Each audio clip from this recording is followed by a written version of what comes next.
أعوذ بالله من الشيطان الرجيم بسم الله الرحمن الرحيم رب اشرح لي صدري ويسر لي أمري واحلل عقدة من لساني يفقه قولي رب زدني علما اللهم فقهنا في الدين اللهم انفعنا بما علمتنا وعلمنا ما ينفعنا وزدنا علما السلام علیکم ورحمۃ اللہ وبرکاتہ۔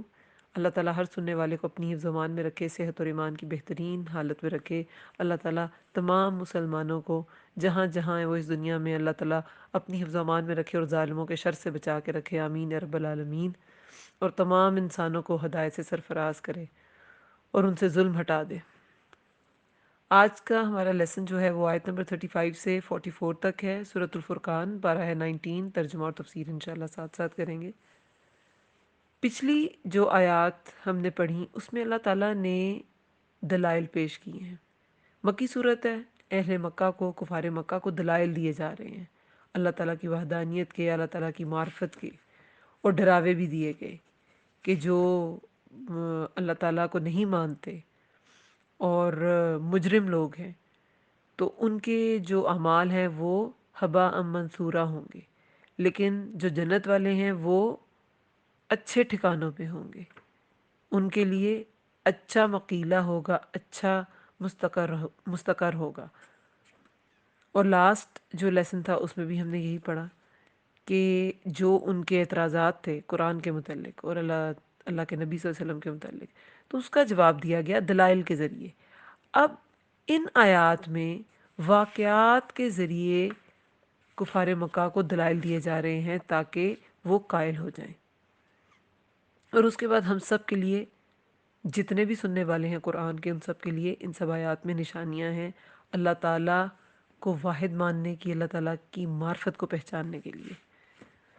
اعوذ باللہ من الشیطان الرجیم بسم اللہ الرحمن الرحیم۔ آیت نمبر 35 میں اللہ تعالیٰ فرماتے ہیں وَلَقَدْ، اور البتہ تحقیق، آتینا، دی ہم نے، موسیٰ الکتابہ، موسیٰ کو کتاب، وجعلنا، اور بنایا ہم نے، معہو، ساتھ اس کے، اخاہو، اس کے بھائی، ہارون، وزیرا، ہارون کو وزیر، مددگار۔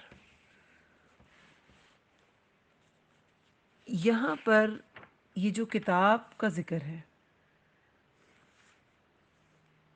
یہ کتاب کچھ کا خیال ہے کہ تورات ہی ہے، کہ اللہ نے موسیٰ علیہ السلام کو تورات دی اور ساتھ ہارون علیہ السلام کو وزیر بنایا، ان کا مددگار بنایا۔ لیکن زیادہ راجح جو رائے ہے وہ یہی ہے کہ یہاں تورات کا ذکر نہیں ہے، کیونکہ دیکھیں انہیں اپنی قوم کی طرف، اس قوم کی طرف بھیجا جنہوں نے انہیں جھٹلایا۔ جھٹلایا تو بنی اسرائیل نے بھی ایک وقت میں تھا انہیں، کہ جس سے منع کیا گیا تھا وہی انہوں نے کر دیا، شرک میں پڑ گئے، بچڑے کو معبود بنا لیا، مگر ان کو مکمل ہلاک نہیں کیا گیا۔ ان کو سزائیں ملی لیکن ہلاک نہیں ہوئے۔ مکمل ہلاک جو ہے نا وہ آل فرعون ہوئے تھے۔ تو آل فرعون کے پاس جب موسیٰ علیہ السلام اور ہارون علیہ السلام کو بھیجا گیا، تب ان کے پاس تورات نہیں تھی۔ تورات تو واپسی پر جب بنی اسرائیل کو آزاد کرا کے وہ فلسطین کی طرف جا رہے تھے تو پھر یہ جو کوہ طور ہے وہاں پہ انہیں بلایا گیا اور کتاب انہیں، تختیاں تورات کی دی گئیں۔ تو یہ جو کتاب ہے اس سے مراد یہی سمجھ آتی ہے کہ یہ وہ ہدایات ہیں جو موسیٰ علیہ السلام کو دی گئیں فرعون کے دربار میں جانے سے پہلے۔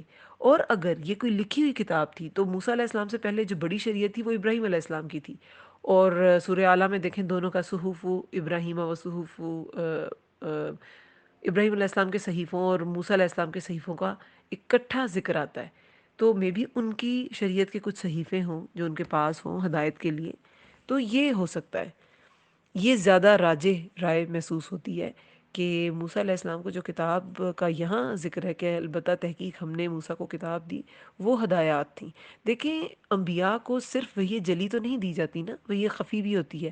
رسول اللہ صلی اللہ علیہ وسلم پہ جو قرآن نازل ہوا وہ وحی جلی ہے، ایک بک کی فارم میں، کہ ہاں یہ اللہ کا کلام ہے، لیکن بہت سے فیصلوں کے لیے، بہت سے احکامات بتانے کے لیے، احادیث بتانے کے لیے بھی نبی صلی اللہ علیہ وسلم پر وحی کی جاتی تھی، اور وہ وحی خفی، اسے وحی مطلوع اور غیر مطلوع بھی کہتے ہیں۔ مطلوع کیا؟ جو تلاوت کی گئی ہے، یعنی کہ جو بک کا الہامی کتاب کا پارٹ ہے، تو وہ تو ہوگی وحی جلی یا وحی مطلوع، لیکن جو تلاوت نہیں کی گئی، جس کی حیثیت ایک الہامی کتاب کی نہیں ہے، لیکن وہ بھی اللہ کی طرف سے ہی پیغام ہوتا ہے جو انبیاء کے دلوں پر اتارا جاتا ہے، تو یہ وہی وحی غیر مطلوع کی فارم ہے جس کا یہاں تذکرہ ہے اس کتاب کا۔ اور نبی صلی اللہ علیہ وسلم کی شریعہ میں غیر مطلوع کیا ہوگی؟ جو ان کی احادیث ہیں، جو ان کے فیصلے تھے، جو ان کے احکامات ہیں، جو نبی صلی اللہ علیہ وسلم نے ہمیں بتائے، تو وہی غیر مطلوع ہے۔ جو قرآن میں آئے وہ وہی مطلوع ہے۔ یہاں پر غیر مطلوع کا ذکر ہے، البتہ تحقیق دی ہم نے موسیٰ علیہ السلام کو کتاب، اور بنایا ہم نے ساتھ اس کے بھائی ہارون کو وزیرا۔ اب ہارون علیہ السلام کو ان کا وزیر بنایا۔ دیکھیں ہم جو وزیر کا ورڈ یوز کرتے ہیں وہ زیادہ تر ہوتا ہے کس لیے؟ حکومت کا جو بوجھ بانٹ لیتا ہے۔ دیکھیں وزیر جو ہے نا وہ وزرا سے نکلا ہے، وزرا بوجھ کو کہتے ہیں۔ یہ بوجھ حکومت کا بھی ہو سکتا ہے، خلافت کا بھی ہو سکتا ہے، نبوت کا بھی ہو سکتا ہے۔ بوجھ بانٹنا ہے نا، ان سب صورتوں میں یہ ذمہ داریوں کا بوجھ بانٹنا ہے، چاہے وہ حکومت کی ذمہ داریاں ہیں، چاہے وہ خلافت کی ہیں، اور چاہے وہ نبوت کی ہیں۔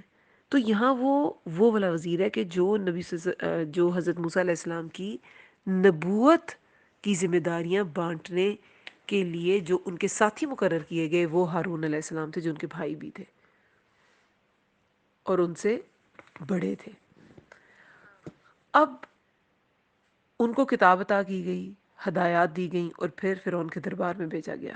فَقُلْنَا، پھر کہا ہم نے، اذهبا، دونوں جاؤ، ہبا یہ تثنیہ کا صیغہ ہے، دونوں جاؤ، الی القوم الذین، طرف اس قوم کے، الی طرف ہوتا ہے، اعلی اوپر ہوتا ہے، پر یا اوپر، آئین سے جو ہوتا ہے، الی طرف اس قوم کے، الذین جنہوں نے کذبوا جھٹلایا، بآیاتنا ہماری آیات کو، فدمرناہم تو ہلاک کر دیا ہم نے انہیں، تدمیرا ہلاک کرنا۔ اس کا کیا روٹ ورڈ ہے؟ فدمرناہم یا تدمیرہ کا، دال میم را۔ اب دیکھیں تدمیرا، یہ دمر فعل ہے، اسی کو آگے اس کا نام ریپیٹ کیا گیا ہے جسے کیا کہتے ہیں؟ مفعول مطلق۔ دمرنا ہلاک کر دیا ہم نے، یہ فعل ہے، اور اس فعل کو جب اینڈ پہ اس کا مصدر ہوتا ہے اس کام کا نام، اس کام کا نام جب بیان کیا جائے اسے مفعول مطلق کہتے ہیں، اور یہ تاکید کے لیے آتا ہے کہ واقعی ہلاک کر دیا گیا انہیں۔ پھر اللہ تعالیٰ نے کیا فرمایا ہے؟ ان دونوں کو اس قوم کی طرف بھیجا جنہوں نے جھٹلایا، یہ آل فرعون تھے جنہوں نے جھٹلا دیا موسیٰ علیہ السلام کو بھی اور ہارون علیہ السلام کو بھی، اور جھٹلایا ہماری آیات کو، اللہ تعالیٰ کی آیات کو۔ اس وقت جو آیات تھیں تورات نازل نہیں ہوئی تھی، لیکن جیسے کہ میں نے کہا کہ صحف ابراہیم، صحف یعنی کہ ابراہیم علیہ السلام کے صحیفے تو تھے، میں بھی ان کی تعلیمات کو جھٹلایا، یا جو موسیٰ علیہ السلام تعلیمات لے کے آئے ان کو جھٹلایا، تو وہ بھی آیات ہی تھیں۔ اس کے علاوہ جو انبیاء ہوتے ہیں وہ بھی اللہ تعالیٰ کی نشانیاں ہوتے ہیں۔ تو اس قوم نے، آل فرعون نے، اللہ تعالیٰ کی آیات کو جھٹلا دیا، تو اس جھٹلانے کے بدلے کیا ہوا؟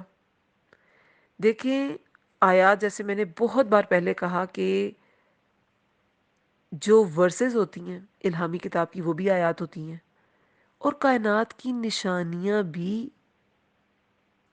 آیات ہی ہوتی ہیں۔ جو کائنات میں بکھری اللہ تعالیٰ کی معرفت کے دلائل ہیں وہ بھی نشانیاں، وہ بھی آیات ہی ہیں۔ آیات کا جو لفظی معنی ہے وہ تو نشانیاں ہی ہے۔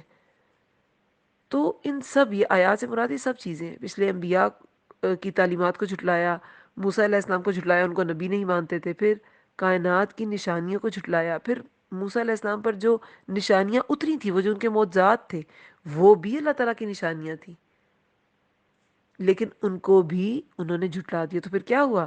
فدمرناہم، تو ہلاک کر دیا ہم نے انہیں۔ دمارہ ہوتا ہے کسی کے گھر میں بغیر اجازت کے داخل ہو جانا، برے ارادے سے فساد کے لیے داخل ہو جانا۔ اسی طرح گھروں میں عذاب کا داخل ہونا، اس کے لیے بھی دمرہ کا ورڈ یوز ہوتا ہے۔ لیکن دمرنا جب میم پہ تشدید آتی ہے تو اس کا کیا مطلب ہے؟ دمر کسی کی ہلاکت کے لیے اس پر ٹوٹ پڑنا، دمرنا ہم نے ان پر ہلاکت ڈال دی. یہاں پر اب آل فرعون کی ہلاکت کا ذکر ہو گیا. اب آگے ایک اور قوم کی مثال دی جا رہی ہے. وَقَوْمَ نُوحٍ لَمَّا، اور قوم نوح جب، لما جب، کذبوا الرسل، انہوں نے جھٹلایا رسولوں کو. رسول رسول کی جمع ہے. اغرقناہم، غرق کر دیا نہ ہم نے، ہم انہیں، ہو ہوتا تو اسے، ہم جمع کا صیغہ ہے. غرق کر دیا ہم نے انہیں. وجعلناہم، اور بنا دیا ہم نے انہیں، للناسی لوگوں کے لیے، آیا ایک نشانی. وَأَعْتَدْنَا، اور تیار کر رکھا ہے ہم نے، للظالمین ظالموں کے لیے، عذابًا علیما عذاب دردناک. اب ایک اور قوم کی مثال دی جا رہی ہے. کس کی؟ قوم نوح کی. دیکھیں یہاں پر کیا بتایا جا رہا ہے کہ انہوں نے رسولوں کی جمع ہے نا، رسولوں کو جھٹلا دیا. اب قوم نوح ہے، نوح علیہ السلام ان کی طرف مبعوث کیے گئے، لیکن بات کی جا رہی ہے کہ رسولوں کو، جمع کا صیغہ استعمال کیا گیا ہے کہ رسولوں کو انہوں نے جھٹلا دیا. اس سے کیا مراد ہے؟ دیکھیں قوم نوح سے پہلے بھی پیغمبر آئے، تو قوم نوح نے ان سب کو جھٹلا دیا. جو قوم ایک نبی کو جھٹلاتی ہے، اس کا مطلب ہے وہ سب کی تکذیب کرتی ہے، وہ سب کو جھٹلاتی ہے، کیونکہ سب نبیوں کا سیم میسج تھا. وہ ایک ہی پیغام لائے تھے، وہ اللہ تعالیٰ کی وحدانیت کا پیغام لائے تھے، اللہ تعالیٰ پر یقین کرنے کا، ایک اللہ کو ماننے کا پیغام لائے تھے، توحید کا پیغام لائے تھے. تو جیسے اب اگر کوئی یہود اٹھ کے کہے کہ ہم تو موسیٰ علیہ السلام کو مانتے ہیں، محمد صلی اللہ علیہ وسلم کو نہیں مانتے، تو ان کا ایمان قبول ہوگا؟ نہیں ہوگا، کیونکہ یہود عیسیٰ علیہ السلام کو بھی نہیں مانتے. انہوں نے صلیب پر چڑھانے کی بھی کوشش کی، مارنے کی، انہوں نے تو اپنی طرف سے مار دیا. تو یہود نے عیسیٰ علیہ السلام کو بھی نہیں مانا اور محمد صلی اللہ علیہ وسلم کو بھی نہیں مانا. عیسائی جو ہیں، زیادہ تر جو ہے، کچھ کے عقائد تھوڑے سے ڈیفرنٹ ہوتے ہیں، جو پروٹیسٹنٹس ہوتے ہیں، لیکن جو پیور کیتھولک ہیں تو ان کے زیادہ تر وہ نبی صلی اللہ علیہ وسلم کو بھی نبی نہیں مانتے، تو ان کا ایمان قبول نہیں ہے جس نے کسی کا بھی انکار کیا، کسی رسول کا. اس لیے تو مسلمانوں کو سخت تاکید کی جاتی ہے کہ تمام انبیاء کا، آمن رسول بما انزل الیہ، جو رسول تعلیمات لے کے آئے ہیں تمام انبیاء کے بارے میں، اس قرآن نے بتایا، رسول اللہ صلی اللہ علیہ وسلم نے بتایا، ہم ان سب پر یقین رکھتے ہیں. عبادات میں کمی تو قابل معافی ہے، مگر ایمانیات میں کمی، عقائد میں گڑبڑ، کہ کسی رسول پر ایمان لاتے ہیں اور کسی پہ نہیں لاتے، یہ قابل قبول ہی نہیں ہے. جو ایمان کے اجزاء ہیں اس میں رسولوں پر، رسول پر ایمان نہیں، رسولوں پر ایمان جو ہے وہ حصہ ہے ہمارے ایمان کا. تو تمام رسولوں پر ایمان، کسی کی بھی تکذیب جو ہے وہ تمام انبیاء کی تکذیب ہے. تو قوم نوح نے جھٹلا دیا رسولوں کو، غرق کر دیا ہم نے انہیں، اور بنا دیا ہم نے انہیں لوگوں کے لیے نشانی. اب انہیں غرق کیسے کر دیا گیا تھا؟ طوفان نوح سے، ہم بارہا پڑھ چکے ہیں. اور پھر انہیں نشانی کیسے بنا دیا گیا؟ صفحہ ہستی سے ہی مٹ گئے. اور دیکھیں آپ سائنٹیفک ہسٹری دیکھ لیں، جیوگرافیکل ہسٹری دیکھ لیں، جیوگرافی یعنی کہ یہ جو دنیا کی جو زمینی ہسٹری ہے اس میں دیکھ لیں، سائنس کی ہسٹری میں دیکھ لیں، سب یہ مانتے ہیں کہ ہاں ایک بار یہ زمین پانی سے بھر گئی تھی. وہ نشانیاں ملتی ہیں. اور پھر جودی پہاڑ پہ اب تو ہے اس کے وہ آثار بھی مل گئے کہ جہاں پہ کشتی آ کر رکی، اور جو بھی سارا کچھ ہے. تو کہیں نہ کہیں ہسٹری میں، سائنس میں طوفان نوح کا اور قوم نوح کی تباہی کا ذکر ضرور ملتا ہے، لیکن کبھی ہم اسے سائنٹیفک ریسرچ کے اندر لپیٹ دیتے ہیں، کبھی ہم اس کو ہسٹوریکل ایونٹ کے طور پہ لے لیتے ہیں، لیکن ہم اس کو عبرت کے طور پہ نہیں لیتے. جو مومن ہے، ایمان والا ہے، وہ تو لے لے گا، لیکن جس کے دل میں وہ ایمان کا نور نہیں ہے وہ نہیں لے گا، وہ بس اس کو ایک ہسٹری کا واقعہ سمجھ کے گزر جائے گا. لیکن یہ عبرت کی نشانی ہے، اسے نشانی بنایا گیا ہے لوگوں کے لیے کہ اللہ چاہے تو بڑی سے بڑی قوم کو مٹا سکتا ہے، ان کو غرق کر سکتا ہے. اور قرآن میں کیا آتا ہے کہ وہ غرق کیے گئے اور آگ میں داخل کیے گئے، یہ بھی قوم نوح کے بارے میں آتا ہے. تو یہ اللہ کی مشیت ہے. وہ غرق کر کے بھی آگ میں داخل کر سکتا ہے. ظاہری طور پہ غرق ہے لیکن اصل میں وہ آگ میں داخل ہے. جیسے آل فرعون کو صبح شام نبی صلی اللہ علیہ وسلم کو کیا بتایا گیا تھا؟ صبح شام انہیں آگ پہ پیش کیا جاتا ہے. تو انہیں آگ کا عذاب برزخی طور پہ چکھایا جا سکتا ہے، یہ اللہ تعالیٰ کے اختیار میں ہے. پھر بنایا ہم نے انہیں لوگوں کے لیے ایک نشانی، وَأَعْتَدْنَا، اور تیار کر رکھا ہے ہم نے ظالموں کے لیے عذاب دردناک. اب یہ وہی عذاب ہے کہ انہیں غرق کیا لیکن عذاب انہیں آگ کا تو چکھنا ہی پڑے گا. جو بھی ظالم ہے اس کے لیے آگ کا عذاب ہے، اس کے لیے جہنم ہے. پھر آیت نمبر 38 میں ہے وَعَادًا وَثَمُودَ، اور عاد اور سمود، وَأَصْحَابَ الرَّسِّ، وَأَصْحَابَ الرَّسِّ، اور کنویں والے. رس ہوتا ہے کنواں، بڑے کنویں کو کہتے ہیں. را سین، سین اس کا روٹ ورڈ ہے. وَقُرُونًا بَيْنَ ذَلِكَ كَثِيرًا، اور قومیں درمیان ان کے بہت سی. اچھا اب یہاں پر عاد اور سمود کا بھی ذکر ہے. عاد اور سمود بھی ایسی قومیں ہیں جیسے قوم نوح ہے نا، ان کے بارے میں بھی ریسرچز سے پتہ چل گیا قوم نوح کے بارے میں کہ ہاں ایک طوفان آیا تھا اور اس میں ایک قوم غرق ہو گئی تھی. تو عاد اور سمود کی بھی جو باقیات تھی، اہل مکہ کو یہ سارا خطاب ہے نا، مکی صورت ہے. تو عاد اور سمود کی جو بستیاں تھیں وہ قریش کے جو تجارتی قافلے جاتے تھے شام کی طرف، ایون کہ فلسطین کی طرف بھی، تو یہ ساری بستیاں ان کو نظر آتی تھیں. تو اللہ تعالیٰ فرما رہے ہیں کہ ہم نے قوم نوح کو بھی نشانی بنا دیا، اور ہم نے عاد اور سمود کو بھی تمہارے لیے نشانی بنا دیا ہے. اور کنویں والے اصحاب الرس، اب اصحاب الرس جو ہیں ان کے بارے میں یا یہ سورہ فرقان میں بات آئی ہے یا سورہ قوف میں بات آئی ہے، اس کے علاوہ ان کا کہیں تذکرہ نہیں ہے. عاد و سمود کو تو ان کے بارے میں تو ان کے باقیات بھی ملے اور مکہ والے ان کے کھنڈرات دیکھتے بھی تھے، لیکن ایسی بھی بستیاں، ایسے بھی لوگ، کرن کیا ہوتا ہے ایک زمانے میں پائے جانے والے لوگ، تو بہت سے زمانوں کے لوگ تو ان کی باقیات ہیں، لیکن بہت سو کی تو باقیات بھی نہیں ہے. ایک نسل کے بعد جب دوسری نسل آتی ہے تو اس کا مطلب ہے ایک کرن ختم ہوگی اور دوسری کرن شروع ہوگی. عاد کے بعد سمود آئے تو وہ دوسری ایک کرن شروع ہو گئی. تو وہ جو کرن ہے، یہ ساری قرون جو ہے ان کے تذکرے قرآن میں بھی ڈیٹیل سے آئے اور ان کی باقیات بھی ملتی ہیں. لیکن اب اصحاب الرس جیسے بھی ہیں جن کا ذکر بس یہ 2 بار سورہ فرقان اور سورہ قوف میں آتا ہے. اور مفسر تبری کہتے ہیں کہ اس سے مراد اصحاب اخدود ہیں، اور ان کا ذکر جو ہے یہ سورہ بروج میں آتا ہے، یہ تبری کہتے ہیں. تو اللہ تعالیٰ کی اس میں معرفت کے دلائل ہیں کہ تم ڈرتے نہیں ہو جب تم ان جگہوں پہ موو کرتے ہو. تمہیں ڈر نہیں لگتا کہ کیسی کیسی قوموں کو اللہ تعالیٰ نے تباہ کر دیا، مگر تمہیں ڈر ہی نہیں لگتا. سورہ صافات میں آیت نمبر 137 اور 138 میں کیا آتا ہے؟ اللہ تعالیٰ فرماتے ہیں سورہ صافات کی 137 آیت میں، اور بلا شبہ تم صبح کو ان پر سے گزرتے ہو، یعنی یہی تباہ شدہ بستیوں پر سے گزرتے ہو. وہ باللیل افلا تعقلون، اور رات کو بھی پھر کیا تم عقل نہیں رکھتے؟ اور اس سے مراد یہی ہے، اہل مکہ سے خطاب ہے نا، تو وہ جو تجارتی سفر ان کے جاتے تھے، قریش کے تاجر جو ہے وہ شام جاتے تھے اور فلسطین بھی جاتے تھے، تو راستے میں انہی قوموں کے کھنڈرات آتے تھے. تو کیا تم ان سے سبق نہیں حاصل کرتے کہ اللہ تعالیٰ جو اللہ ان کے ساتھ ایسا کر سکتا ہے وہ تمہارے ساتھ بھی کر سکتا ہے. پھر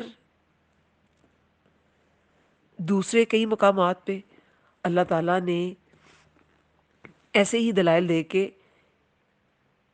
اہل مکہ کو عبرت دلائی ہے، کیونکہ بہت سی درمیان ان کے بہت سی کہ اور بھی بہت سی قومیں آئی ہیں ان کے درمیان. تو کیا تم ان سے سبق نہیں پکڑتے؟ اور عاد اور سمود اور کنویں والے اور قومیں درمیان ان کے بہت سی، وَكُلًّا، اور ہر ایک کو ضربنا بیان کی ہم نے، لہو اس کے لیے، الامثال مثالیں، وَكُلًّا اور ہر ایک کو، وَكُلًّا تبرنا ہلاک کیا ہم نے، تتبیرا ہلاک کرنا، پہلے تدمیرا پھر تتبیرا. کہ ہر ایک کو، ان سے پہلے بھی لوگوں کو تمہاری طرح ہی حق کی تبلیغ کی گئی، ان کی طرف بھی انبیاء بھیجے گئے، ان کو بھی نشانیاں بتائی گئیں، ان کو بھی دلائل بتائے گئے، انہوں نے بھی انکار کیا تو ان کو بھی ہم نے ہلاک کر دیا۔ تم ڈرتے نہیں؟ انہیں ڈرایا جا رہا ہے کہ اگر اللہ تعالیٰ ان کو ہلاک کر سکتا ہے تو ہمیں بھی ہلاک کر سکتا ہے۔ وہ سورہ مؤمنون میں ہم ابھی پڑھ کے آئے ہیں، آیت نمبر 44 میں تھا کہ ہم نے ان کو احادیث، کہانیاں بنا دیا ہے، تو وہ کہانیاں بن گئی، کوئی ان کی ترقی ان کو فائدہ نہ دے سکی اور ان کو اللہ کے عذاب سے بچا نہ سکی۔ پھر آیت نمبر 40 میں ہے وَلَقَدْ، اور البتہ تحقیق، اتَو، وہ آ چکے، عَلَى الْقَرْيَةِ الَّتِي، اس بستی پر، عَلَا ہوتا ہے پر، الہ ہوتا ہے طرف، عَلَى الْقَرْيَةِ، اس بستی پر، الَّتِي، جس پر، امطرت، برسائی گئی۔ ماترا کیا ہوتا ہے؟ بارش۔ تو امطرت یہ فعل ہے، برسائی گئی تھی، مطر السوء، بارش بری، افلم، کیا بھلا نہیں، یکونو، تھے وہ، یرونہا، وہ دیکھتے اسے، یرونہا کا روٹ ورڈ کیا ہے؟ را حمزہ یا، بلکہ کانو، تھے وہ، لا یرجونا، نہ وہ امید رکھتے، نشورا، جی اٹھنے کی۔ اب اس بستی کا ذکر ہے جس پر پتھروں کی بارش برسائی گئی، بارش برسائی گئی بری، تو بری جو ہے وہ پانی والی تو نہیں، وہ پتھروں کی بارش کا ذکر ہے۔ یہ کن پہ برسائی گئی تھی؟ قوم لوط پر، ان کا تذکرہ ہے۔ قوم لوط پر جو عذاب آیا تھا اس میں پتھروں کی بارش بھی شامل تھی۔ اب ان کا کیا تذکرہ ہے کہ البتہ تحقیق وہ آ چکے اس بستی پر۔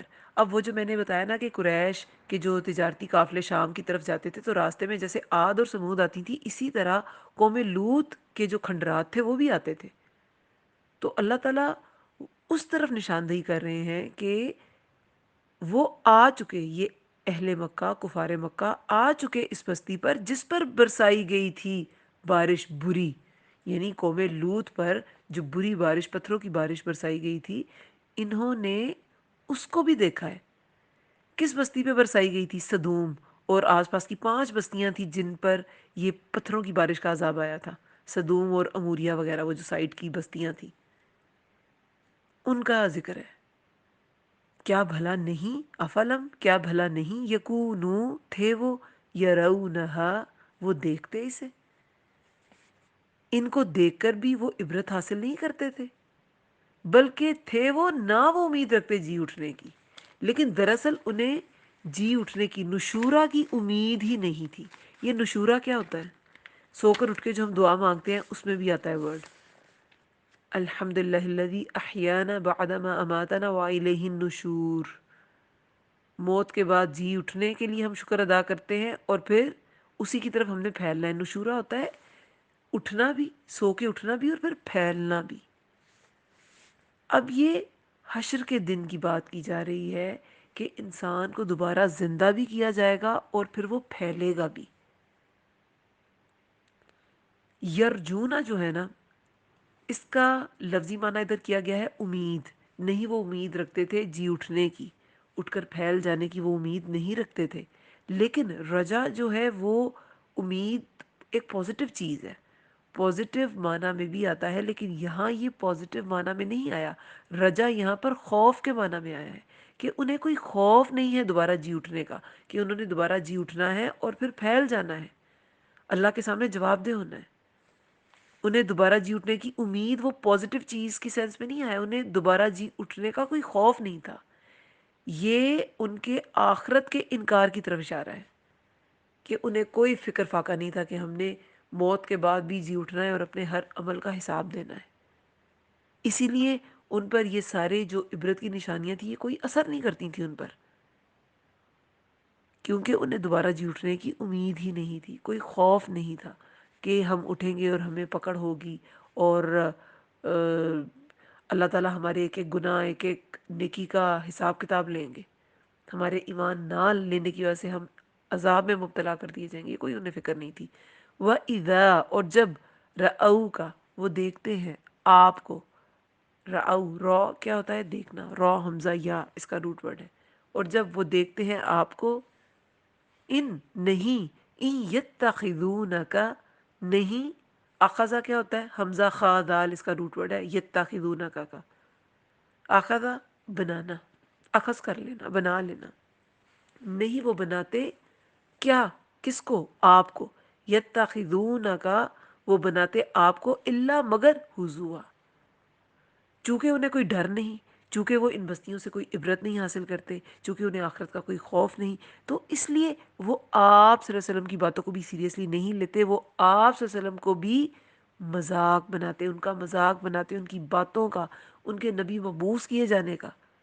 احاذ الذی، کیا یہ ہے؟ الذی، وہ جسے بعث اللہ، بھیجا اللہ نے، رسول، رسول بنا کر. اب یہ ان کا جو استہزائیہ جملہ ہوتا تھا نا کفار مکہ کا، یہ اس کی طرف اشارہ ہے. کیا یہ ہے وہ؟ کیا یہ ہے رسول؟ یہ عام سا انسان یہ رسول ہے جسے بھیجا اللہ نے رسول بنا کر؟ بعثہ جو ہے نا، مبعوث کرنا، بعثت، یہ کسی خاص کام کے لیے بھیجنے کے لیے استعمال ہوتا ہے. خاص کام کے لیے بھیجنا. کسی عام کام کے لیے بھیجنے کو، یا کسی بچے کے ذریعے کچھ منگوانے کو، اسے کچھ لینے کے لیے بھیج دیا، اسے مبعوث کرنا نہیں کہتے. بعثت جو ہے وہ خاص مقصد کے لیے کسی کو بھیجنا ہوتا ہے. جیسے نبی صلی اللہ علیہ وسلم کی بعثت کی گئی، ان کی بعثت فرمائی گئی. پھر بعثہ ڈیلیگیشن کو بھی کہتے ہیں. ٹھیک ہے.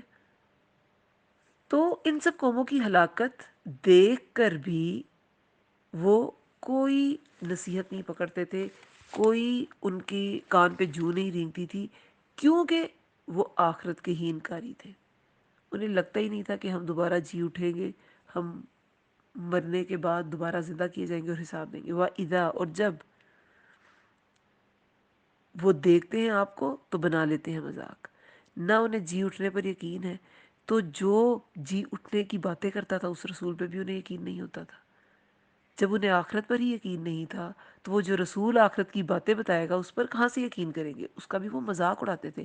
قرآن میں دوسری جگہوں پر بھی یہ بات بیان کی گئی ہے. جیسے سورہ انبیاء میں آیت نمبر 36 میں کیا اللہ تعالیٰ نے فرمایا؟ یہ منکرین حق جب آپ کو دیکھتے ہیں تو آپ کو ہزوا، مذاق بنا لیتے ہیں. تو جب انسان کسی چیز کے لیے لاجواب ہو جاتا ہے، یا وہ اس پر لڑنا شروع ہو جاتا ہے، یا وہ اس کو مذاق میں اڑاتا ہے. تو یہ نبی صلی اللہ علیہ وسلم کی اتنے بڑے مشن کو مذاق بنا دیتے تھے. اور ان کا یہ بھیجے جانا کفار پہ کوئی اثر نہیں کرتا تھا. جب وہ دیکھتے ہیں آپ کو، نہیں وہ بنا دے آپ کو مگر مذاق. کیا یہ ہے وہ جسے بھیجا اللہ نے رسول بنا کر؟ کہ یہ عام سا انسان، نہ اس کے پاس مال زیادہ، نہ اس کے پاس کوئی سرداری، نہ اس کے پاس کوئی پراپرٹی، نہ کچھ بھی نہیں ہے اس کے پاس، امی ہے یہ، اور اللہ نے اس کو رسول بنا کر بھیجا.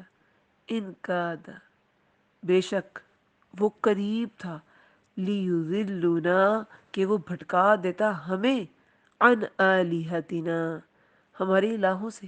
اب یہ کن کا قول ہے؟ یہ کفار مکہ کا قول ہے. کیا کہہ رہے ہیں؟ کہ قریب ہی تھا. یہ ایسی سحر زدہ باتیں کرتا تھا نبی صلی اللہ علیہ وسلم، ایسی سحر زدہ باتیں کرتے ہیں کہ یہ تو ہمیں بھٹکا ہی دیتے. اگر ہم جمے نہ رہتے، اگر ہم میں استقامت نہ ہوتی. اپنی طرف سے وہ استقامت کہہ رہے ہیں، لیکن اللہ نے، لفظ تو صبر ہی ہے، صبر، صبر نہ، لیکن انہوں نے، وہ یہ بات کرتے تھے ثابت قدمی کی سینس میں کہ ہم بڑے استقامت اور مستقل مزاج والے ہیں، ورنہ یہ تو ہمیں ہلا ہی دیتا. لیکن اللہ تعالیٰ نے صبر نہ کا جو ورڈ ہے وہ ہٹ درمی کے لیے یوز کیا ہے. کیونکہ ثابت قدمی جو ہوتی ہے نا، استقامت، وہ دلیل کے ساتھ بات کو پہچاننا اور پھر جم جانا ہے. لیکن جو ہٹ درمی ہوتی ہے نا، کہ دلائل سارے اس کے خلاف جا رہے ہیں، لیکن آپ نے اپنے نفس کی بات ماننی ہے. تو ہٹ درمی دلائل کے بغیر کسی بات پر جم جانے کا نام ہے. ثابت قدمی دلائل کے ساتھ کسی بات پہ جم جانے کا نام ہے. تو ورڈ تو صبرنا ہے، لیکن یہ کیا تھے؟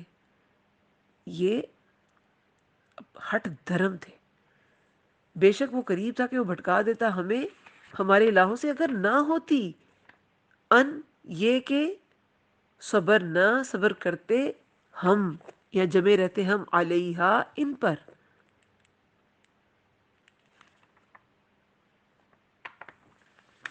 وسوف اور ان قریب یعلمون وہ جان لیں گے حین جس وقت یرون العذاب وہ دیکھیں گے عذاب من اضل کہ کون زیادہ بھٹکا ہوا. اضل مبالغے کا صیغہ ہے. اضل زیادہ بھٹکا ہوا ہے سبیلا راستے سے. اب پہلے کافروں کا قول ایک کوٹ کیا گیا ہے کہ ہم تو جمے ہوئے تھے اپنی جگہ پہ ورنہ یہ اپنی باتوں سے ہمیں ہلا دیتا. پھر اللہ تعالیٰ نے خود تبصرہ فرمایا ہے کہ یہ تو عنقریب یہ جان لیں گے کہ کون زیادہ بھٹکا ہوا تھا. وہ یہ سمجھتے تھے کہ ہم راہ راست پر ہیں اور نبی صلی اللہ علیہ وسلم ہمیں بھٹکا رہے ہیں اور ہم جمے رہے ورنہ اس نے تو ہمیں بھٹکا دینا تھا. لیکن اللہ تعالیٰ نے فرمایا ہے کہ کون زیادہ بھٹکا ہوا ہے عنقریب یہ جان لیں گے. کب جان لیں گے؟ جس وقت وہ عذاب دیکھیں گے تب وہ جان لیں گے کہ راستے سے کون بھٹکا ہوا ہے. اور اللہ تعالیٰ نے دکھایا بعد میں جب فتح مکہ ہو گیا تو مکہ فتح ہو گیا تو کفر کا تقریباً خاتمہ ہی ہو گیا تھا. بڑے بڑے سردار جو بچ گئے تھے بہت بڑے مشرکین انہوں نے اسلام قبول کر لیا. کفر کا خاتمہ ہو گیا. اس سے پہلے بھی بہت سے نشانیاں دکھائی گئی کفار کو جیسے کہ قحط پڑا مکہ میں. اس کے علاوہ غزوہ بدر جو پہلا مارکا تھا اسلام اور کفر کا اس میں جو زیادہ تر جو بڑے بڑے سردار تھے وہ تو پہلے مارکے میں ہی چلے گئے تھے. پہلے مارکے میں ہی قتل ہو گئے. ابو جہل تھا یا نضر بن حارث تھا یا امیہ بن خلف تھا. بڑے بڑے سردار کافی مارے گئے تھے. تو انہیں دکھا دیا گیا کہ کون راستے سے بھٹکا ہوا تھا. اور ابو جہل تو کعبے کا غلاف پکڑ کے دعا مانگ کے گیا تھا کہ آج جو رشتوں کو توڑنے والا ہے وہ آج اس کو ذلت سے دوچار ہونا پڑے. سیرہ میں انشاءاللہ یہ ٹاپک آنے والا ہے. نیکسٹ جو لیکچر ہوگا اسی پہ ہوگا, اپلوڈ بھی ہو جائے گا انشاءاللہ. تو اس میں انشاءاللہ یہ کوٹ کیا جائے گا. اور جب وہ سب جو لاشیں تھیں غزوہ بدر کے جو مشرکین مرے ہوئے تھے ان کی جو لاشیں تھیں انہیں ایک جگہ اکٹھا کیا گیا اور اس سے جو نبی صلی اللہ علیہ وسلم نے خطاب فرمایا تھا تو وہ کیا تھا کہ اے فلاں کے بیٹے, اے فلاں کے بیٹے, یعنی کہ یا امیہ یا ابو جہل یا عتبہ یا شیبہ جو بھی وہ مرے ہوئے تھے, کیا تمہیں یہ بات اچھی لگتی ہے کہ تم نے اللہ اور اس کے رسول کی اطاعت کی ہوتی؟ کیونکہ ہم سے ہمارے رب نے جو وعدہ کیا تھا اسے ہم نے برحق پایا. تو کیا تم سے تمہارے رب نے جو وعدہ کیا تھا اسے تم نے برحق پایا؟ یہ نبی صلی اللہ علیہ وسلم نے ان لاشوں سے خطاب کیا تھا. تو حضرت عمر رضی اللہ عنہ نے کہا کہ آپ ایسے جسموں سے باتیں کر رہے ہیں جن میں روح ہی نہیں. 3 دن سے وہ لاشیں پڑی تھیں اور 3 روز نبی صلی اللہ علیہ وسلم نے بدر میں قیام فرمایا تھا. اور جب واپسی کے لیے تیار ہو رہے تھے اس وقت کا یہ واقعہ ہے. اور پھر کہا نبی صلی اللہ علیہ وسلم نے کیا فرمایا تھا انہیں کہ میں جو کچھ کہہ رہا ہوں اسے تم لوگ ان سے زیادہ نہیں سن رہے ہو. لیکن یہ لوگ جواب نہیں دے سکتے کہ اللہ تعالیٰ نے ان سے جواب دینے کی صلاحیت چھین لی ہے. لیکن اللہ کی مشیت سے انہیں نبی صلی اللہ علیہ وسلم کی بات سنوائی گئی تھی اور پھر انہیں کہا گیا کہ ان سب لاشوں کو گھسیٹ کر گڑھے میں ڈال دو. تو وہ ایک عبرت تھی ان کے لیے. سیدنا قتادہ کہتے ہیں, تابعی ہیں, یہ مفسر ہیں, بہت عالم تھے, انہوں نے بہت بڑے عالم تھے. انہوں نے کہا یہ کہتے ہیں اس واقعے کی تفسیر میں کہ اللہ تعالیٰ نے ان کو اس وقت, ان سب لاشوں کو اس وقت زندہ کیا آپ صلی اللہ علیہ وسلم کے لیے, کیونکہ آپ صلی اللہ علیہ وسلم ان سے خطاب کر رہے تھے نا, آپ صلی اللہ علیہ وسلم کے لیے. حتیٰ کہ آپ صلی اللہ علیہ وسلم کی بات کو انہوں نے آپ صلی اللہ علیہ وسلم کی بات کو ان کو خود سنوایا اللہ تعالیٰ نے. کس لیے؟ ڈانٹنے کے لیے, ذلیل کرنے کے لیے. و نقمتن, نقمتن اپنا غصہ دکھانے کے لیے. وحشرنا نہیں وحسرتن اور ان کے اندر حسرت پیدا کرنے کے لیے اور ان کو آر اور شرم دلانے کے لیے. یہ انہوں نے ایسے کوٹ کیا. تو جو عذاب تھا جب انہوں نے دیکھ لیا تب تو سمجھ آ ہی گیا ہوگا کہ کون راستے سے بھٹکا ہوا تھا. پھر آگے اللہ تعالیٰ فرماتے ہیں 43 آیت میں, ارأیت کیا دیکھا آپ نے, بریکٹ میں لکھ لیں اسے, من اتخذ, من اتخذ جس نے بنا لیا, الہہ الہ اپنا, ہوا اپنی خواہش نفس کو. ہوا کیا ہوتی ہے؟ خواہش نفس. ہا واو یا اس کا روٹ ورڈ ہے. افا انتا کیا بھلا آپ، تکونو آپ ہوں گے، علیہ اس پر، وکیلا ذمہ دار، واو کاف لام اس کا روٹ ورڈ ہے. اب یہ بہت ہی غور طلب آیت ہے. اس میں اللہ تعالیٰ کیا فرما رہے ہیں؟ دیکھیں پہلے جو مخاطب ہے وہ تو کفار، کیونکہ مکی صورت ہے اور کفار مکہ کے کانٹیکس میں ہی بات کی جا رہی ہے کہ کیا آپ نے ایسے لوگوں کو دیکھا ہے جنہوں نے اپنی خواہش نفس کو الہ بنا رکھا ہے؟ کفار مکہ نے. ان کے کانٹیکس میں اسے کیسے لیا جائے گا کہ انہوں نے اپنی خواہش کو الہ بنایا ہوا ہے. ویسے تو وہ اللہ کو بھی خالق مانتے تھے، مالک مانتے تھے، مدبر مانتے تھے، مگر جن صفات میں نفس آڑے آ جاتا تھا وہ صفات بت میں ڈال دیتے تھے. اللہ کو بھی رب وہ اپنی مرضی اپنے نفس کے مطابق مانتے تھے، جبکہ بتوں کی کوئی حقیقت نہیں تھی. مگر چونکہ ان کا نفس چاہتا تھا تو وہ بہت سے اختیارات کا مالک ان بتوں کو بنا دیتے تھے. تو انہوں نے اپنی خواہش نفس کو الہ بنا رکھا تھا. جو دل چاہے اختیار اللہ کو دے دیا، جو دل چاہے اختیار بت کو دے دیا.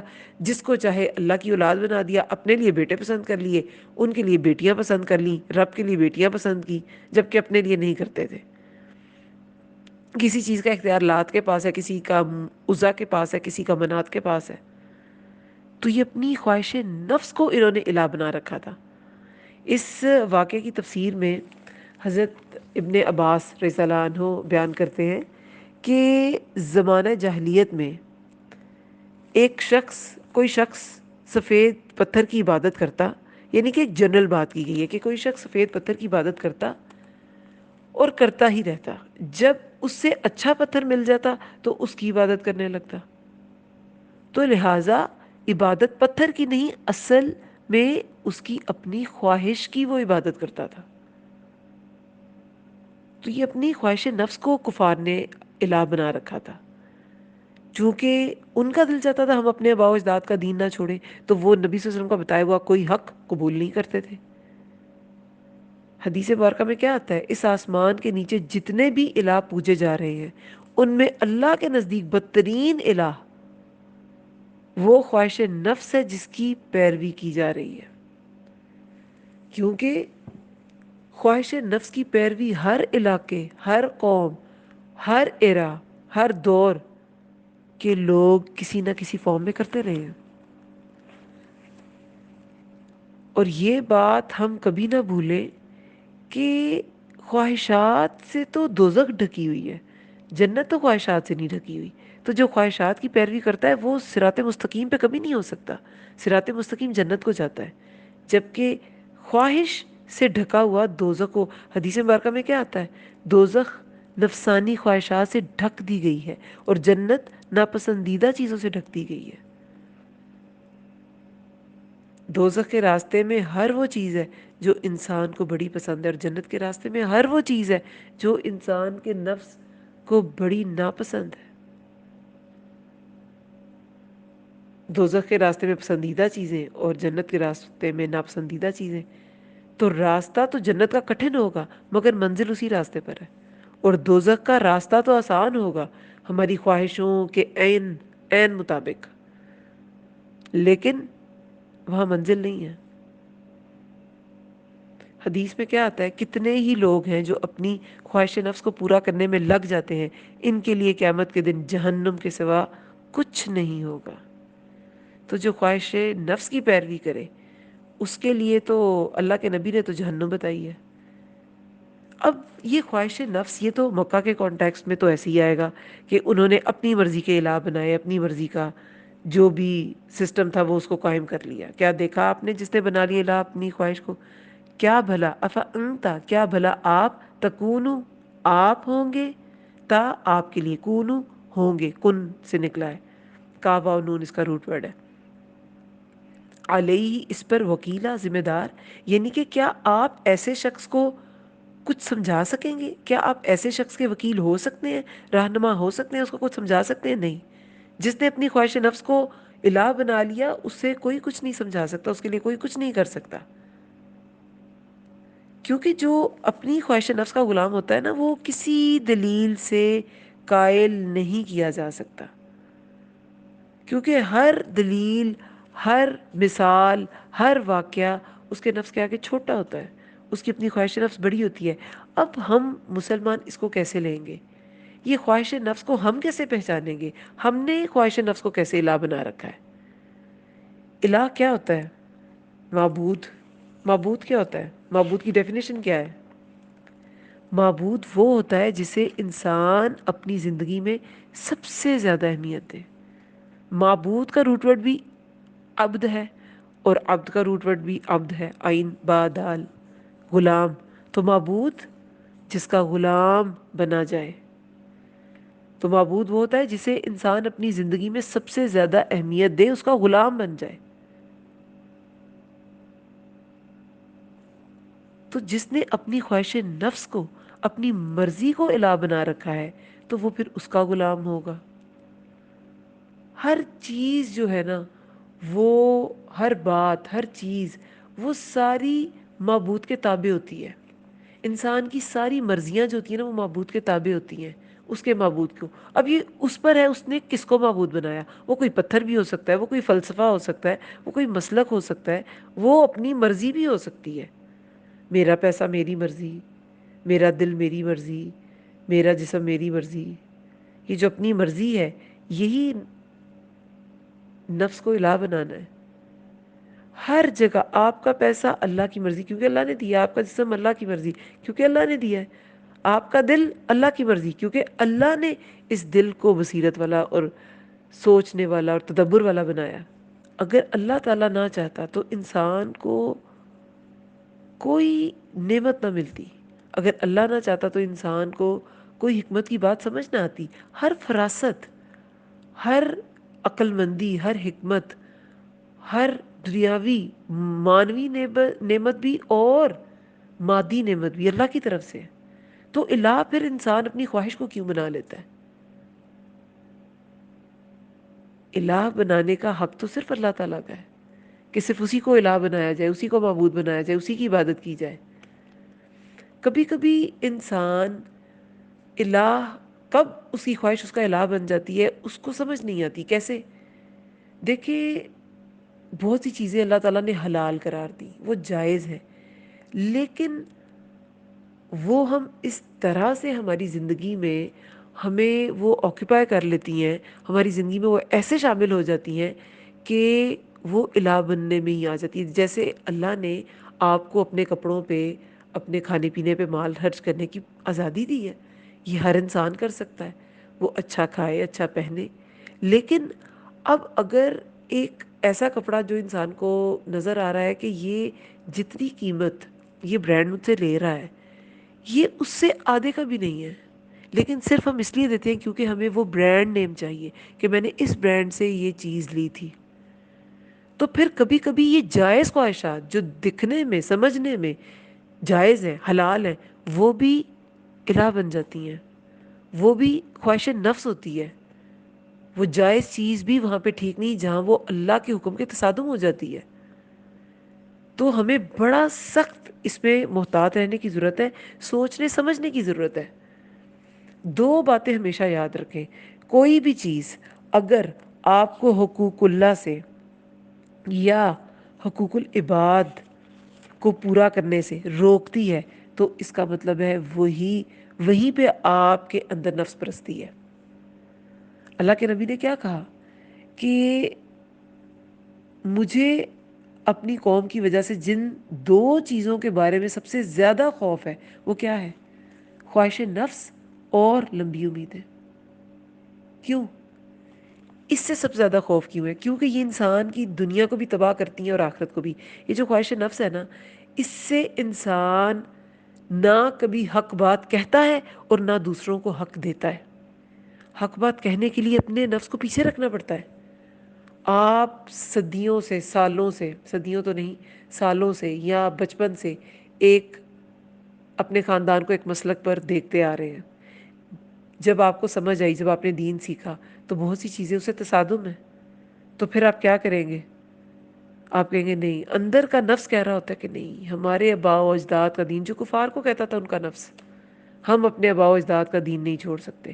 تو یہ جو خواہش نفس ہے نا، یہ آپ کو حق بات سے روک لے گی، یہ آپ کو حق بات کہنے سے روک لے گی، حق بات ماننے سے روک لے گی، خواہش نفس۔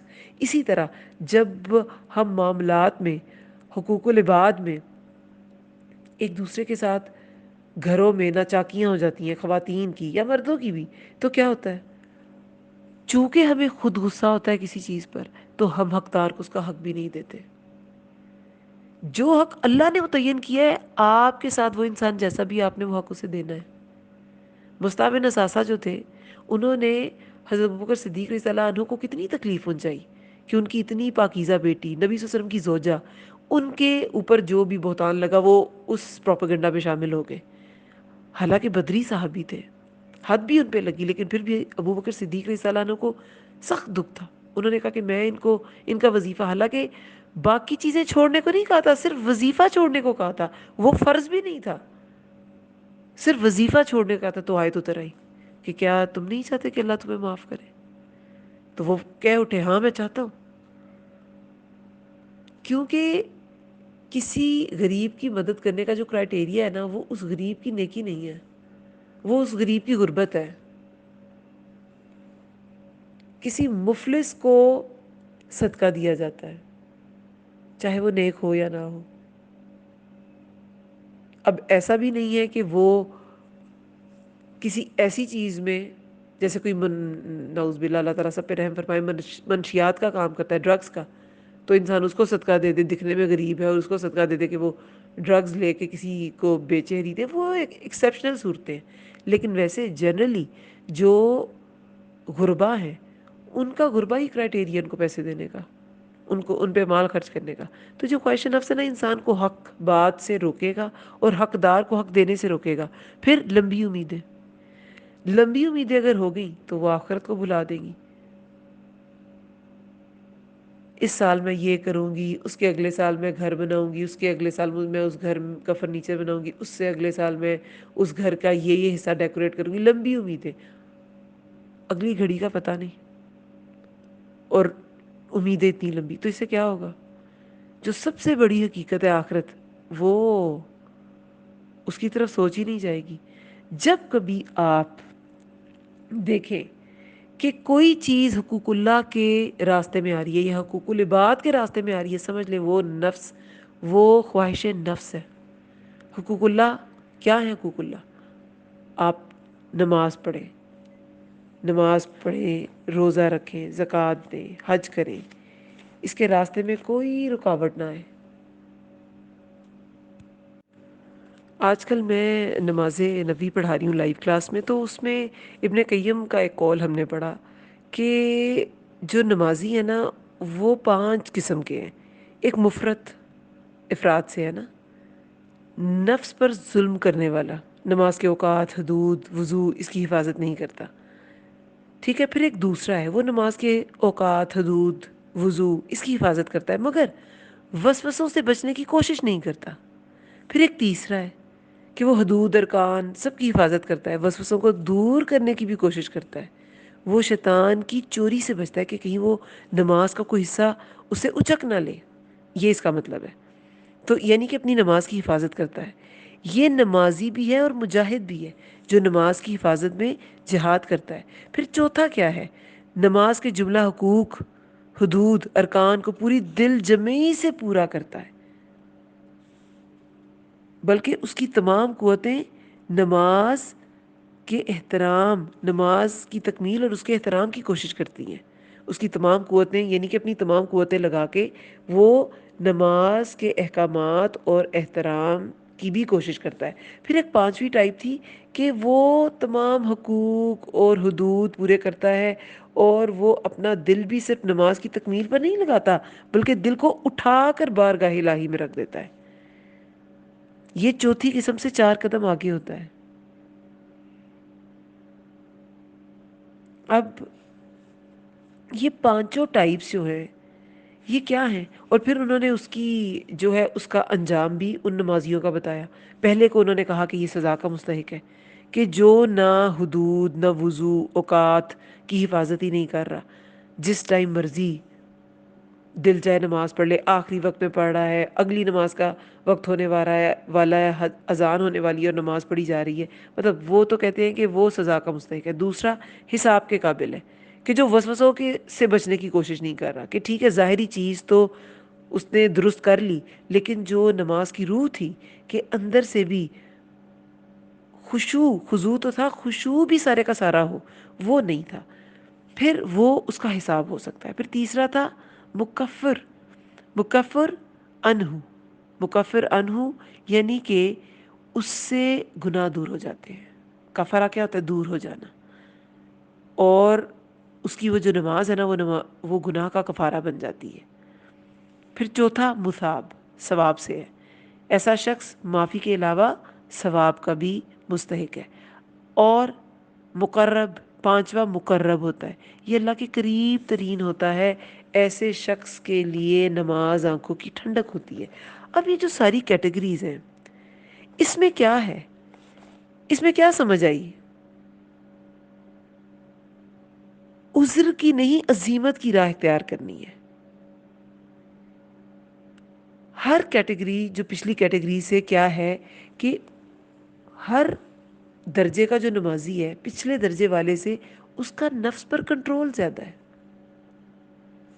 جس کی وجہ سے اس کا رتبہ زیادہ ہے اور اس کی نماز بہتر زیادہ ہے۔ خواتین، مرد جو ہیں وہ بھی طویلیں گڑھ لیتے ہیں مسجدوں میں نہ جانے کی، اور عورتیں جو ہیں وہ بھی ڈھیر سارے کام ان کو یاد آ جاتے ہیں، پہلے وہ کر لیں اور پھر وہ نماز کے لیے کھڑی ہوتی ہیں۔ نماز کا اول وقت نکل جاتا ہے اور کبھی کبھی تو آخری وقت بھی نکل جاتا ہے، بالکل اگلی اذان ہونے والی ہوتی ہے جب وہ نماز کے لیے کھڑی ہوتی ہیں۔ تو خواہش نفس، چونکہ ہم سیٹسفیکشن اس میں فیل کرتے ہیں کہ کام کاج کر کے نماز پڑھیں، تو ہم اس لیے ویسے کرتے ہیں، حالانکہ نماز کا تو افضل نماز تو اول وقت میں ہی ہے، وہ پڑھ لینی چاہیے، کام ہو جائیں گے، لیکن ہمارا نفس اس پہ مانتا نہیں ہے، نہیں مجھے خیال آئے گا، کام کا خیال آئے گا۔ جب ہم کہیں اللہ کے حقوق میں کمی کر رہے ہیں تو وہی ہم نے نفس کو الہ بنایا ہوا ہے، ہم خواہش نفس کے غلام ہیں اسی جگہ پر۔ روزہ دل چاہے تو رکھ لیا، دل چاہے تو نہیں، مجھے چھوٹی چھوٹی پرابلمس کو ہم ایشو بنا لیتے ہیں۔ زکوٰۃ، مال سے اتنی محبت ہے، دل جتنا چاہے گا اتنا صدقہ دے دیا، لیکن زکوٰۃ جو اللہ نے شرح فکس کی ہے وہ نہ دی۔ تو جہاں کہیں بھی حقوق اللہ میں ہم کمی کریں گے تو کوئی نہ کوئی اس میں نفس کی خواہش انوالو ہوگی، اور جب حقوق العباد میں کمی کریں گے وہاں بھی نفس کی خواہش انوالو ہوگی۔ ہم اپنے لیے تو، یہ بھی میرا ایک لیکچر انشاءاللہ اپلوڈ ہو جائے گا، خواتین کے لیے اسپیشل ایک لیکچر تھا، تو اس میں یہی بات کی گئی کہ ہم اپنے لیے تو بہت زیادہ ہمارے پاس آرگیومنٹس ہوتے ہیں، جسٹیفیکیشنز ہوتی ہیں، اپنے کسی بھی غلط رویے کی، کسی بھی چھوٹی سے چھوٹی غلطی کی ہزار جسٹیفیکیشنز ہم بنا لیتے ہیں، ڈھونڈ لیتے ہیں، ٹھیک ہے، اپنی ہر کوتاہی کا ہم وکیل ہوتے ہیں بہت بڑا، لیکن دوسرے کی کوتاہیوں کے ہم جج ہوتے ہیں، ہم فوراً ججمنٹس پاس کریں گے، یہ ہے ہی ایسا، اس نے یہ اس لیے کیا۔ اپنے بارے میں ایسے نہیں چاہتے، اپنے خود کو ہم مارجن دیتے ہیں لیکن دوسروں کو مارجن نہیں دیتے۔ کیا ہے؟ خواہش نفس، نفس کو الہ بنایا ہوا ہے، یہی خواہشوں کو اور نفس کو الہ بنانا ہے بندوں کو۔ اگر انسان اپنے نفس کو کنٹرول کر لے تو اس کے سارے معاملات درست ہو جاتے ہیں۔ ہر معاملے میں اللہ کو اگر معبود بنانا ہے، خواہش نفس کو معبود نہیں بنانا، تو اپنی ایمانیات، اپنی عبادات، اپنے معاملات، اپنے حقوق اللہ، حقوق العباد، ہر چیز اللہ کے تابع ہونی چاہیے، آپ کے نفس کے تابع نہیں ہونی چاہیے۔ ہماری ایمانیات بھی واضح حدیث، واضح آیت ہمیں پتہ چلتی ہے، لیکن ہم اس کو رد کر کے اپنی فیملی ٹریڈیشن کو پریفر کر دیتے ہیں۔ یہ جو ہماری فیملی میں ہوتا آ رہا ہے نا، نہیں نہیں ہمارے تو ابو دادا سب یہی کرتے تھے، یہ کون سی دلیل ہے باپ دادا کے کرنے کی؟ یہ تو کفار کے پاس بھی دلیل تھی۔ تو ہم صحیح حدیث کو، ایمانیات پر بھی ہم خواہش نفس کو حاوی کر دیتے ہیں۔ تو ایمانیات میں تو کمی بیشی سے تو انسان، یہ بڑے خطرے والی بات ہے اور بڑی محتاط رہنے والی بات ہے۔ یہ بڑی امپورٹنٹ آیت ہے اس صورت کی کہ ایسے شخص کو، کیا آپ نے دیکھا ہے ایسے شخص کو؟ اللہ نے نبی صلی اللہ علیہ وسلم سے خطاب کیا ہے کہ کیا آپ نے ایسے شخص کو دیکھا ہے، کفار کی طرف اشارہ ہے، لیکن یہ ہم سب کے لیے نصیحت ہے۔ نبی صلی اللہ علیہ وسلم سے جب خطاب کیا جاتا ہے تو اس کے بھی 3 درجے ہیں۔ کبھی صرف خالص نبی صلی اللہ علیہ وسلم سے خطاب کیا جاتا ہے، اس سے مراد اور دوسرا تیسرا کوئی شخص نہیں ہوتا، جیسے علم نشرح لک صدرک ہے کہ ہم نے آپ کے سینے سے بوجھ اتار دیا۔ وہ بوجھ نبی صلی اللہ علیہ وسلم کے سینے سے ہی اتارا گیا تھا، ان پہ قرآن آسان کر دیا گیا، ان کے قریش مکہ کی جو باتیں تھیں وہ ان کے سینے سے وہ بوجھ اتار دیے گئے، وہ نبی صلی اللہ علیہ وسلم کے لیے خاص خطاب تھا۔ پھر کبھی کبھی نبی صلی اللہ علیہ وسلم کو مخاطب کیا جاتا ہے، لیکن وہ بات امت کے لیے ہوتی ہے، جیسے کہ جب جہنم کے ڈراوے دیے جاتے ہیں کہ جو شرک کرے گا وہ ایسے ہوگا یا جو بھی ہے، تو وہ نبی صلی اللہ علیہ وسلم نے جو آگے پیغام پہنچانا ہے اس کے لیے ہوتی ہیں۔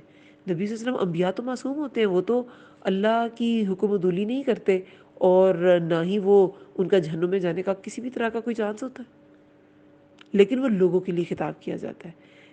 اسی طرح کچھ خطاب نبی صلی اللہ علیہ وسلم سے کیے جاتے ہیں، لیکن ان کو بھی خطاب کیا جاتا ہے اور لوگوں کو بھی خطاب کیا جاتا ہے، جس میں یہ والی آیت شامل ہے کہ کیا دیکھا آپ نے جس نے بنا لیا الہ اپنی خواہش نفس کو؟ اور ہم بھی دیکھیں، کیا تم نے ایسا دیکھا ہے؟ اور ہم بھی دیکھیں، نبی صلی اللہ علیہ وسلم کو بھی کہا جا رہا ہے کہ آپ دیکھیں، اور آپ ایسے انسان کا وکیل نہیں ہو سکتے، آپ ایسے انسان کو راستہ نہیں دکھا سکتے۔ ہمیں بھی یہی دعوت دی گئی ہے کہ کیا تم نے دیکھا ہے ایسے شخص کو کہ جس نے اپنی خواہش نفس کو الہ بنا لیا؟ اب ہم کیا کریں گے؟ ادھر ادھر دیکھیں گے۔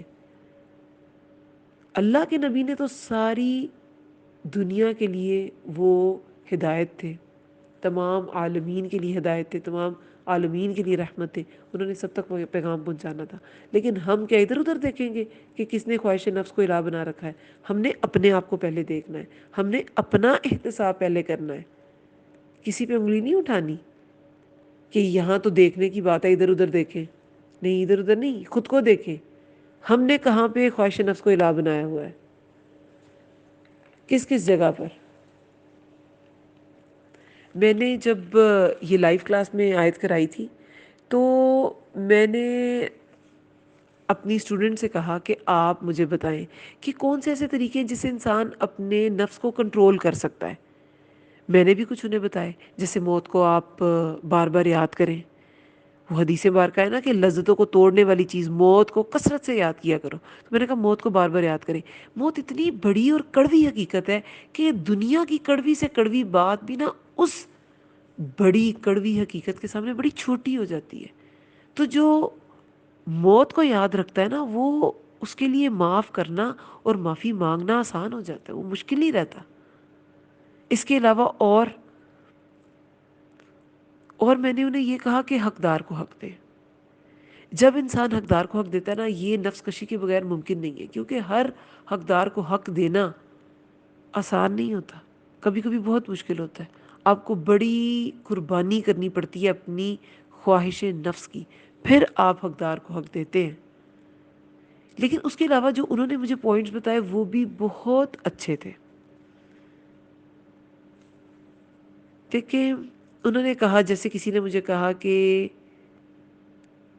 اللہ کا حکم جو بڑا مانے گا نا تو پھر باقی ہماری جو مرضیاں ہیں نا وہ چھوٹی ہو جائیں گی، یعنی کہ اللہ کو سب سے اوپر رکھے، اللہ کو واقعی اکبر سمجھے، اللہ اکبر، تو پھر آپ ساری جو آپ کی خواہشیں ہیں اس کو قربان کر دیں گے اللہ تعالیٰ پر، اللہ تعالیٰ کی مشیت پر، اللہ تعالیٰ کی مرضی پر۔ پھر اور کسی نے کہا کہ آخرت پر نظر رکھیں، آخرت پر نظر رکھیں، صلے کی امید صرف اللہ تعالیٰ سے رکھیں۔ پھر کسی نے کہا کہ اپنا تزکیہ نفس کرتے رہیں، اپنے نفس کی غلاظتوں کو ہر وقت پوائنٹ آؤٹ کرتے رہیں اور اس کو نکالتے رہیں، تو پھر انسان پاک صاف رہے گا۔ حالانکہ سورہ نور میں کیا آتا ہے کہ اگر اللہ نہ چاہتا تو تم میں سے کوئی خود کو پاک نہیں کر سکتا تھا۔ جیسے واقعہ افک میں جو لوگ بچ گئے ایسے بہتان لگانے سے، تو اللہ نے انہیں بھی کہا کہ تم لوگ خود کو کوئی برتر نہ سمجھو، اگر اللہ نہ چاہتا تو کوئی خود کو پاک نہ کر سکتا تھا، پاک رکھ نہ سکتا تھا، کسی چیز سے مبرہ نہیں کر سکتا تھا۔ تو ہر وقت اپنا تزکیہ کرنا، اور پھر اپنے عقائد کو درست رکھنا۔ ایک میری اسٹوڈنٹ تھی، ماشاءاللہ، انہوں نے کہا کہ اسلام کی بنیاد عقیدے سے ہوتی ہے، عقیدے پر ہوتی ہے، عقیدے کے بعد ہی انسان عمل کرتا ہے اور پھر اس کا ایمان اسٹرانگ ہوتا ہے، ایمان میں جو ہے وہ عمل داخل ہے، لیکن عقیدہ تو ایک آپ کے دل کے ساتھ بس گرا ہے اللہ کے احکامات کی. تو یہ جو گرا ہے نا، یہ مضبوط باندھنی ہے. یہ مضبوط بندی ہوگی تو نفس ہمارے دل پہ قابو نہیں کرے گا، نفس حاوی نہیں ہوگا. پھر کسی نے کہا کہ نفس پرستی سے نکلنا ہے، ہمیں دنیا پرستی سے نکلنا ہے. تو میں نے کہا یہ بھی سچ ہے کہ نفس پرستی دراصل انسان کی کیا ہوتی ہے، یہ خود پرستی ہوتی ہے. نفس پرستی خود پرستی ہے. نفس کیا ہے؟ ہمارا سیلف ہے، ہم خود ہیں. خود پرستی. اور یہ خود پرستی کیوں ہوتی ہے؟ سوچیں ذرا.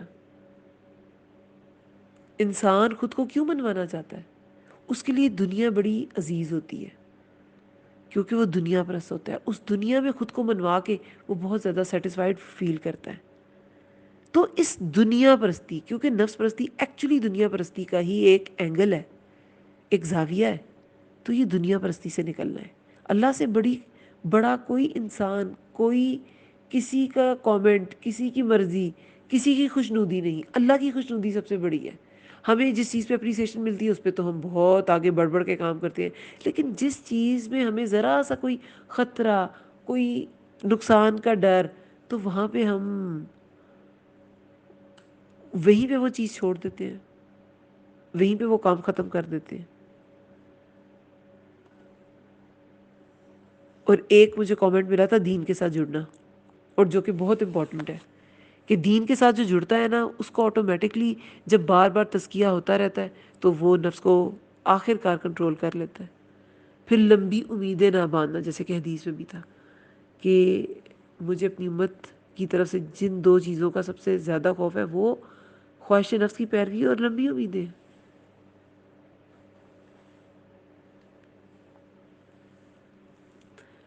دیکھیں یہ جو لمبی امیدیں ہیں نا، آج کل جو ہمارے حالات، آپ لوگ فلسطین کا سن رہے ہوں گے کہ غزہ پہ کتنی زیادہ بمباری کی جا رہی ہے. تقریباً جو لاسٹ میں نے ویڈیو دیکھی تھی اس میں 700+ بچے، صرف بچے مرے ہیں. 2,500 کے قریب جو ہیں وہ ٹوٹل جو کیجویلٹیز ہیں، بلکہ آپ کہہ لیں کہ مرڈرز ہیں. 2,500 سے زیادہ ہی ہے شاید. تو اتنے بڑے عرب کے سینے میں وہ بیٹھا ہوا ہے اسرائیل، لیکن وہ نہیں ہلتے. کیوں؟ لمبی امیدیں سجا کے بیٹھے ہیں، ہمارے ملک کو یہ ہو جائے گا، ہمیں خطرہ ہو جائے گا، اور یہی کچھ ہے. یہ سورہ فرقان کے سٹارٹ میں 17 آیت ہے یا 18 آیت ہے، اس میں ہم نے کیا پڑھا تھا کہ یہ نصیحت بھول گئے کیونکہ ہم نے انہیں اور ان کے آباء و اجداد کو بہت مال دیا. تو آسودگیاں انسان کو نا بزدل بنا دیتی ہیں. یہ آسودگیاں انسان کو نفس کا غلام بنا دیتی ہیں. انسان کو ایسا لگتا ہے کہ یہ اس کے بغیر کوپ اپ نہیں کر سکتا. کبھی مشکلیں پڑیں زندگی میں، مشکلیں آئیں زندگی میں، مصیبتیں پڑ جائیں زندگی میں، کبھی نہ گھبرائیں، یہ آپ کو مضبوط کر دے گی.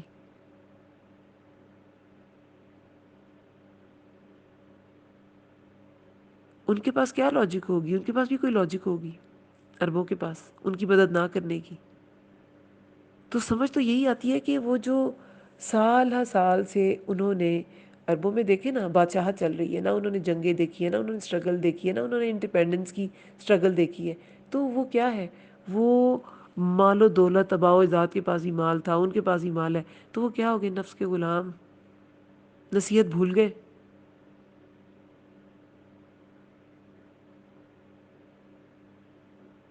یہ قرآن جو ہے نا، یہ فرقان ہے. یہ فرق بتا دیتا ہے کہ کیا حق ہے اور کیا خواہش نفس ہے. وہ جیسے میں نے کہا نا کہ ایک کامنٹ آیا کہ دین کے ساتھ جڑ جائیں، تو دین کے ساتھ جب جڑیں گے نا تو ہمیں سب پتہ چل جائے گا کہ حق کیا تھا اور خواہش نفس کیا تھی، حرام کیا تھا، حلال کیا تھا، جائز کیا تھا، ناجائز کیا تھا. ظلم کبھی بھی حق نہیں ہوتا. کسی کا صبر منکر کو معروف نہیں بناتا، ظلم کو حق نہیں بناتا. ہر صابر کا وقت آئے گا، ہر صابر کو اس کے صبر کا پھل ملے گا، ان اللہ مع الصابرین۔ تو یہ ہمیشہ یہ چیزیں ذہن میں رکھنی ہے کہ یہ جو حقوق ہیں بندوں کے، اجتماعی طور پہ بھی انفرادی طور پہ بھی، ان سے کوتاہی نہیں کرنی۔ دنیا سے نہیں ڈرنا، اللہ سے ڈرنا ہے، دنیا والوں سے نہیں ڈرنا، اللہ سے ڈرنا ہے۔ اور جس عمل پہ ایک بار آپ کوئی عمل شروع کر لیں تو پھر اس پر استقامت سے چلیں۔ عمل کی ابتدا مشکل نہیں ہوتی، اس پر ثابت قدم رہنا مشکل ہوتا ہے۔ تو اگر کافر اپنے بارے میں یہ کہہ سکتے ہیں کہ ہم صبر نہ، ہم نے صبر کیا ہوا تھا ورنہ یہ تو ہمیں ہلا دینے والا تھا، تو ہمیں کتنا صبر کرنا چاہیے؟ وہ تو اپنے کفر پہ کہتے تھے کہ ہم نے صبر کرنا ہے، یہ تو ہمیں بھٹکانے والا تھا، ہم نے صبر کیا۔ تو مسلمانوں کو کتنا صبر کرنا چاہیے، کتنا سخت استقامت پر اور دین پر جمے رہنے کی ضرورت ہے۔ لیکن ہم دین پر نہیں جمے رہتے، ہم اپنی خواہشوں پر جمے رہتے ہیں۔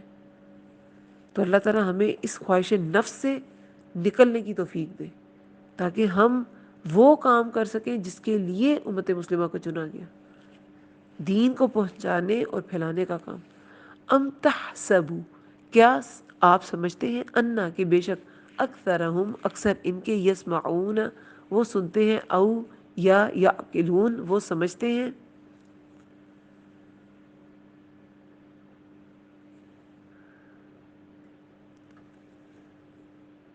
ان ہم نہیں ہے، ہم وہ، الا مگر، کل انعامی جانوروں کی طرح، بلکہ ہم وہ، اضل زیادہ بھٹکے ہوئے ہیں، سبیلا راستے سے۔ اب یہاں پر یہ کافروں کو یا کوئی بھی مسلمان جس نے نفس کو الہ بنا رکھا ہے اسے کسے تشبیہ دی گئی ہے؟ جانوروں سے۔ یا آپ سمجھتے ہیں کہ بے شک اکثر ان کے وہ سنتے ہیں یا وہ سمجھتے ہیں، کہ آپ یہ سمجھتے ہیں، ام جو ہے نا وہ ایک بات کو منقطع کر کے بالکل اس سے اپوزٹ بات جب پیش کرنی ہو نا تو پھر یہ ام کا ورڈ یوز کیا جاتا ہے کہ آپ ان کے وکیل ہوں گے۔ پچھلی آیت میں یہی کہا گیا ہے نا کہ آپ ہوں گے اس پر وکیل، ان کے وکیل ہوں گے۔ یا آپ سمجھتے ہیں کہ بے شک اکثر ان کے وہ سنتے ہیں اور وہ سمجھتے ہیں، اور آپ کو لگتا ہے کہ وہ سنتے بھی ہیں اور سمجھتے بھی ہیں۔ ان نہیں ہے وہ مگر جانوروں کی طرح، وہ کچھ سوچتے سمجھتے نہیں ہیں، وہ تو جانوروں کی طرح ہے۔ انعام میں کیا کیا آتا ہے؟ اونٹ، گائے، بکری، بھیڑ، یہ تو سب، یہ لوگ خواہش نفس کی پیروی کرنے والے، یہ تو گھائیں بھینسوں انعام کی طرح ہیں، کیونکہ یہ مویشیوں کا، گائے بھینس بکری اونٹ، ان کا کیا کام ہوتا ہے؟ ساری زندگی ان کی کیا کیا مقصد ہوتا ہے؟ کھانا پینا، چراگاہ جانا، وہاں پہ چرتے رہنا، پھر آ کے کھانا پینا، جو بیسک ایک جاندار کی ریکوائرمنٹس ہیں وہی ان کی ریکوائرمنٹس ہوتی ہیں، وہی ان کا زندگی کا سارا سائیکل ہوتا ہے، بچے پیدا کرنا، اور پھر مالک جو ہے وہ ان سے دودھ لے رہا ہے، ان سے فائدے اٹھا رہا ہے، جو بھی یہ ان کی زندگی ہے۔ تو ہم بھی کھائیں پئیں، آئیں باہر جائیں گھر آئیں، یہ زندگی ہو جائے گی ہماری اگر صرف خواہش نفس کے ہم غلام بن کے رہ گئے، تو جانوروں جیسی زندگی ہوئی نا، صرف کھانا پینا ہے اور جو جبلت میں ضرورتیں رکھ دی ہیں بس ان کو پورا کرنا ہے۔ اور پھر آگے کہا گیا بل ہم، بلکہ وہ، اضل زیادہ بھٹکے ہوئے ہیں، سبیلا راستے سے، یعنی کہ وہ اگر راستے کے اعتبار سے دیکھا جائے تو وہ انعام سے بھی زیادہ بھٹکے ہوئے لوگ ہیں۔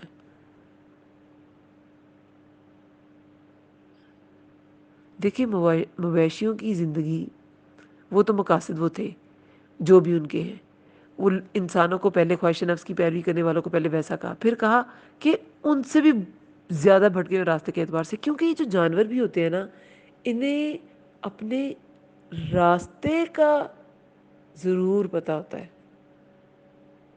وہ کچھ بار ہی اپنے مالک کے ساتھ آتے جاتے ہیں اور انہیں اپنے راستے رٹ جاتے ہیں۔